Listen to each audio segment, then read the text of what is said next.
हमारे students Hindi study tip channel में आपका स्वागत है। आज हम बात करेंगे हमारी स्वर संधि के बारे में। तो जो संधि, तो सबसे पहले संधि का अर्थ क्या होता है, उसके कितने भेद होते हैं, वो मैंने आपको एक वीडियो में पहले भी बताया है। अगर आप उसकी पूरी डिटेल लेना चाहते हैं तो इसके डिस्क्रिप्शन बॉक्स में मैंने उसका लिंक शेयर किया है, आप उस पर जाकर वो वीडियो कंप्लीट देख सकते हैं। लेकिन आज का जो हमारा टॉपिक है वो जो हमारा स्वर संधि है, जो यानी कि पहले मैं बता रही हूँ आपको, संधि 3 प्रकार की होती है, स्वर संधि, व्यंजन संधि और विसर्ग संधि। तो आज हम बात करेंगे हमारी स्वर संधि। तो इससे पहले हम नॉर्मली से ये देखते हैं कि संधि होती क्या है। संधि का अर्थ होता है मेल।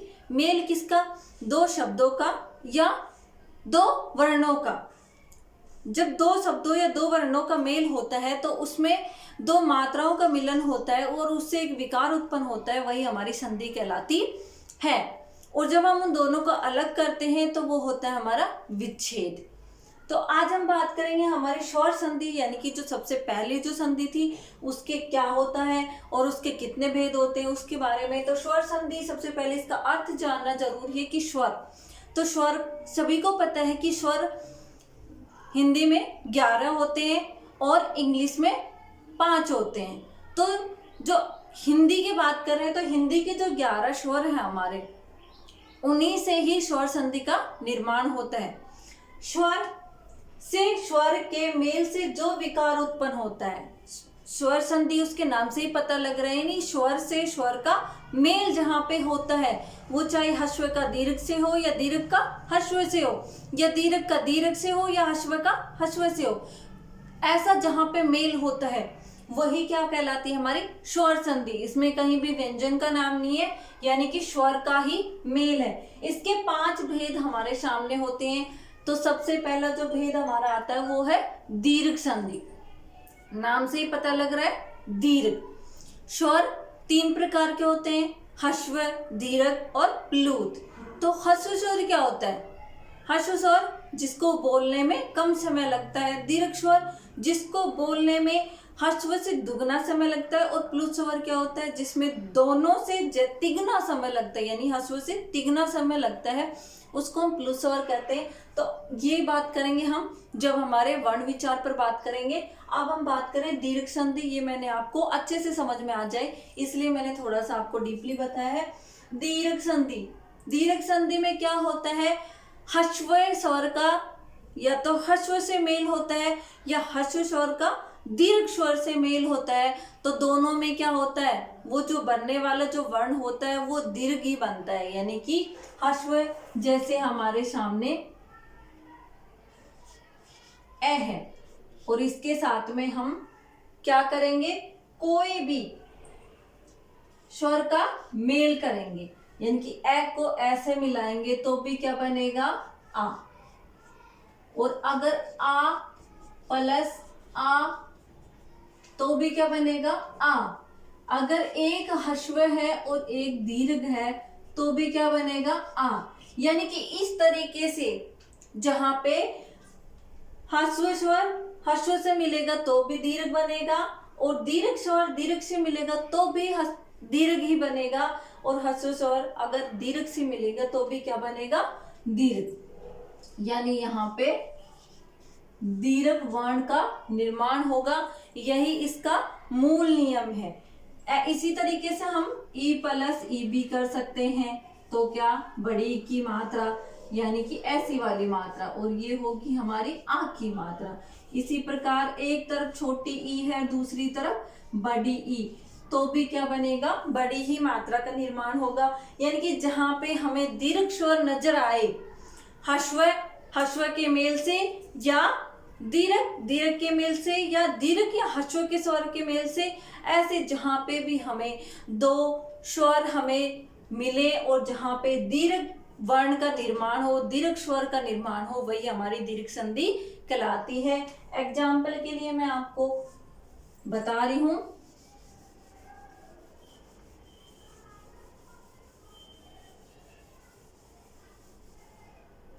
जैसे नील प्लस अंबर क्या हो गया? नीलांबर। यानी यहाँ पे ये जो ए है, ये भी, इसमें भी ल में क्या है, ए की मात्रा, और ये भी क्या है, ए। तो ये जो हमारा है, ये हश्व लोप होकर किस में हो गया, आ की मात्रा में।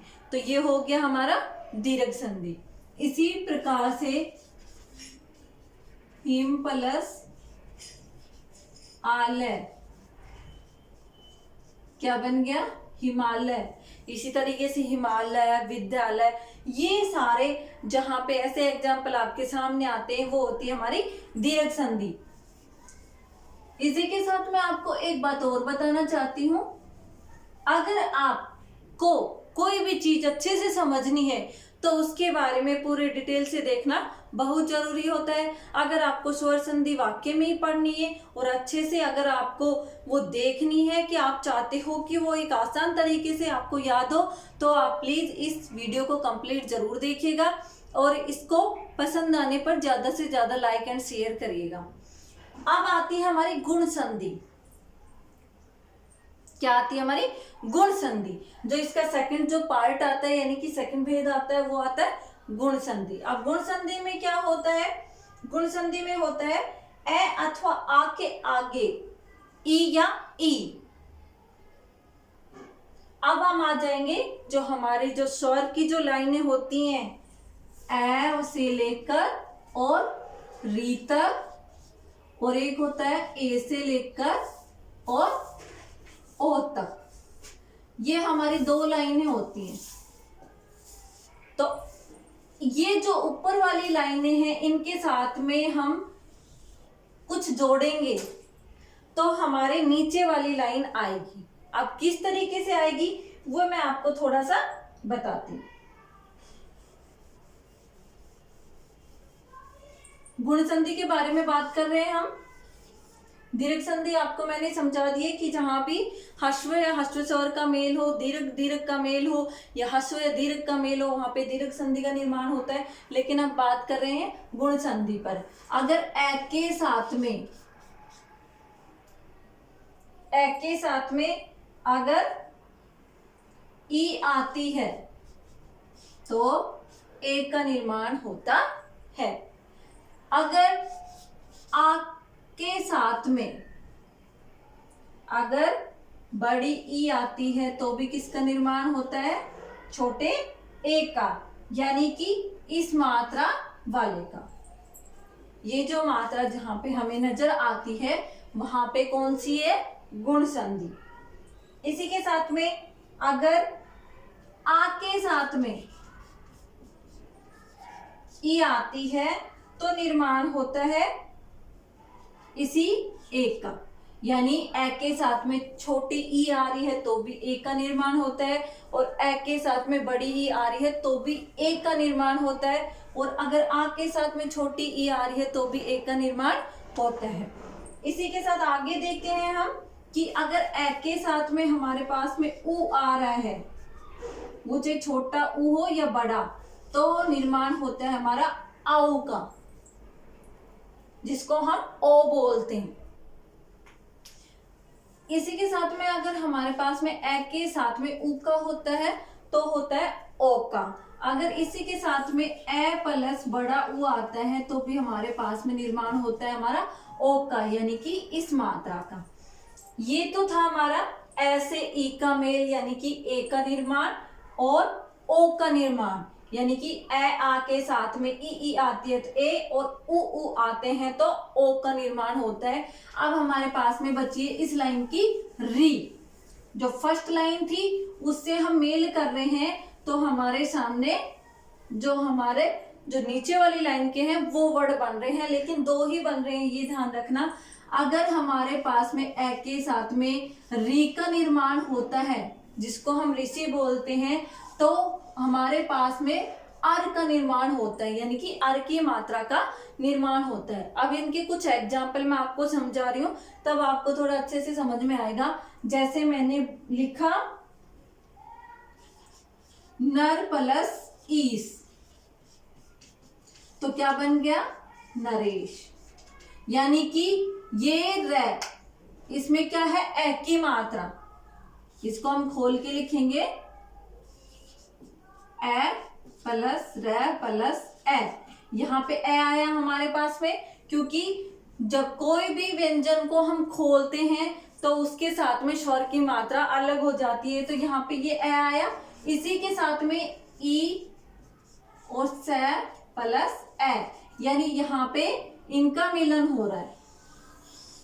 तो मैंने आपको बताया था जहां पे ए और ई का मिलन होता है वहां पे ए बनता है, यानी कि इस मात्रा का निर्माण होता है।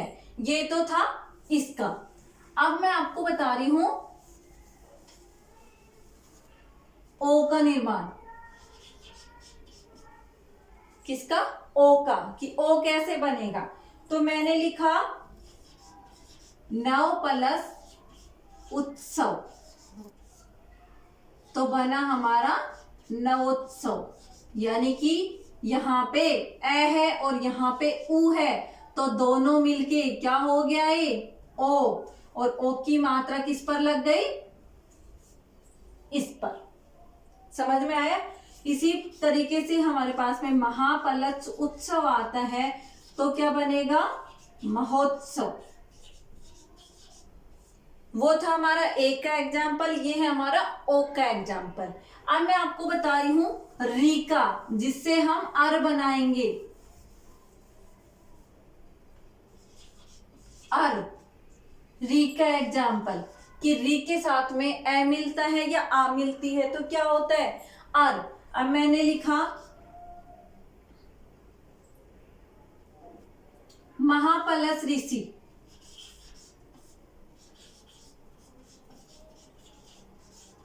महाप्लस ऋषि, तो क्या हो गया? महर्षि।